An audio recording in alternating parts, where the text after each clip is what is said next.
Guys, naalala nyo pa ba yung pinakamasarap na chicken adobo na natikman ninyo? Eto, may share kong recipe sa inyo.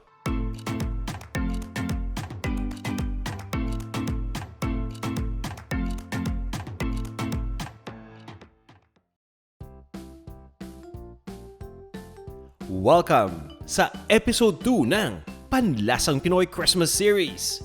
Ito yung series kung saan nag-feature tayo ng iba't ibang mga masasarap at easy to make dishes para pang Pasko. At for this episode, magluluto tayo ng special version ko ng Chicken Adobo! Ang sarap nito, promise, at ang dali pang gawin.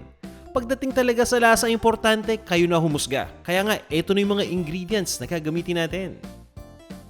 O tara na, umpisa na natin to.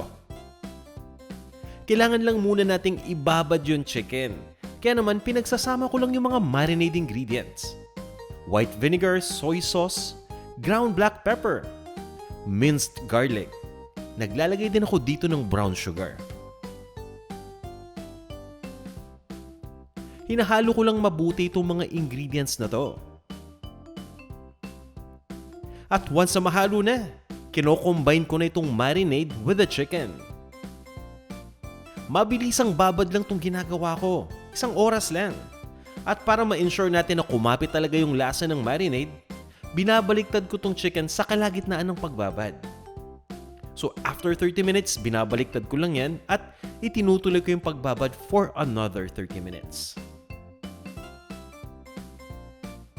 At once na mababad na nga, eto na, pinaghihiwalay ko na yung marinated chicken. Nilalagay ko lang sa isang malinis sa plato yan. At huwag nyo munang itatapon yung natirang marinade. Gagamitin natin yan maya-maya lang. For now, lutuin muna natin yung chicken. At itong pagluto na gagawin ko, partial lang muna to. Kumbaga hindi natin luluto yung chicken ng tuloy-tuloy hanggang sa maging fully cooked ito. Eto na, magpapainit lang muna tayo dito ng pan at maglalagay lang ako ng mantika. Kailangan lang nating iprito yung chicken. Sabi ko naman, di ba, mabilisang prito lang yan. 2 minutes per side, okay na. Kaya naman, once na mainit na yung mantika, idiretso na nating ilagay yung chicken dito. Skin side down at piniprito ko lang yan ng 2 minuto. Kung gusto ninyong tagalan, okay lang, pero wag naman masyadong matagal dahil baka naman masulog na yung chicken, di ba?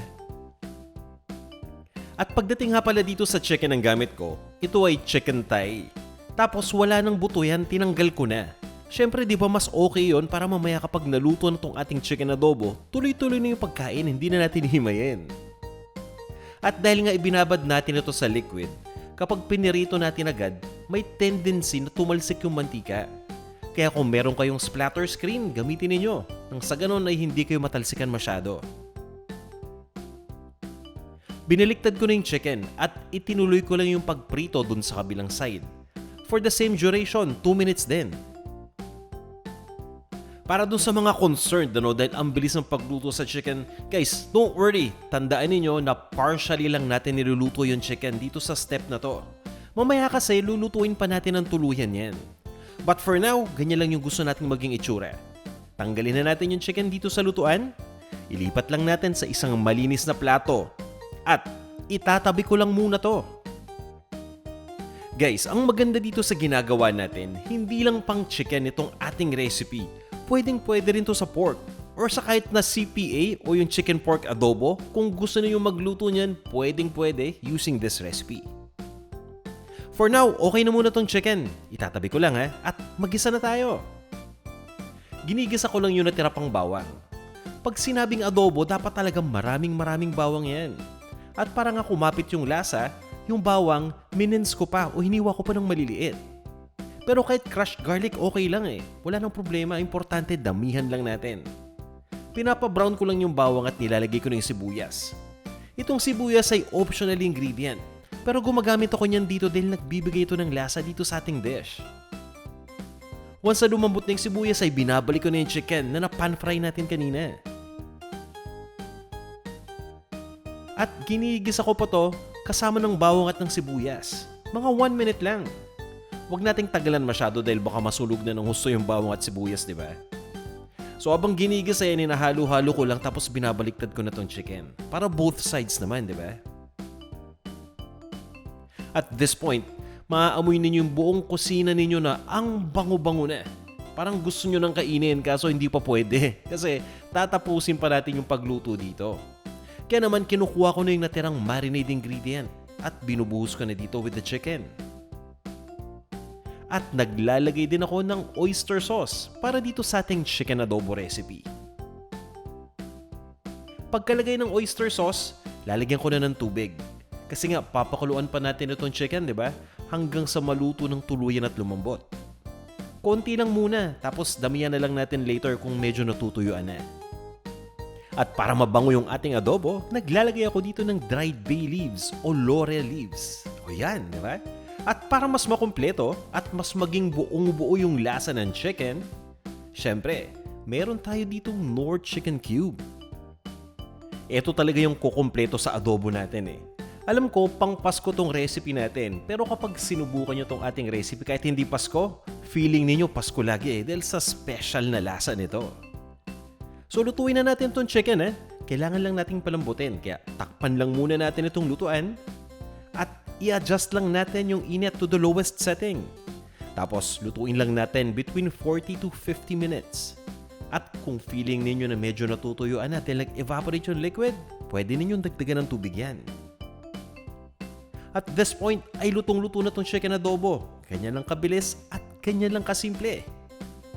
Pwede nyo pang timplahan yan. So kung sa tingin ninyong kulang ng alat, maglagay lang kayo ng asin. Pagdating naman sa paminta, okay na ako dahil naglagay na ako ng ground black pepper kanina. Traditionally, kapag sinabi nating chicken adobo or adobo in general, buong paminta o whole peppercorn talaga ang ginagamit. Naisipan ko lang na gumamit ng ground black pepper dito para kumapit kagad yung lasa ng paminta. Para hindi na natin kailangan pang lutuin ng matagal bago natin ito malasahan. Naglagay nga pala ako dito ng dahon ng sibuyas for garnish lang. Optional lang yung ingredient na yan, nasa sa inyo kung gusto nyo maglagay. And I also understand na yung iba sa atin gustong adobo yung tuyo. So kung gusto niyo yung tuyong chicken adobo, feel free na lutuin ito hanggang sa mag-evaporate yung sauce completely.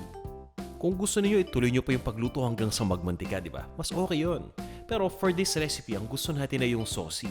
Para naman meron tayong maisabaw sa kanin, di ba? Yung sauce ng adobo, ang sarap niyan. Guys, nakita niyo naman kung gaano lang kadaling magluto ng special chicken adobo. Di ba? Super easy na, pero ang sarap pa ng lasa. At pagdating nga sa lasa, kayo napapabayaan ko humusga? Try this recipe using Knorr Chicken Cube and let me know how much you liked it. Ito na, ang ating special chicken adobo. Tara, kain na tayo!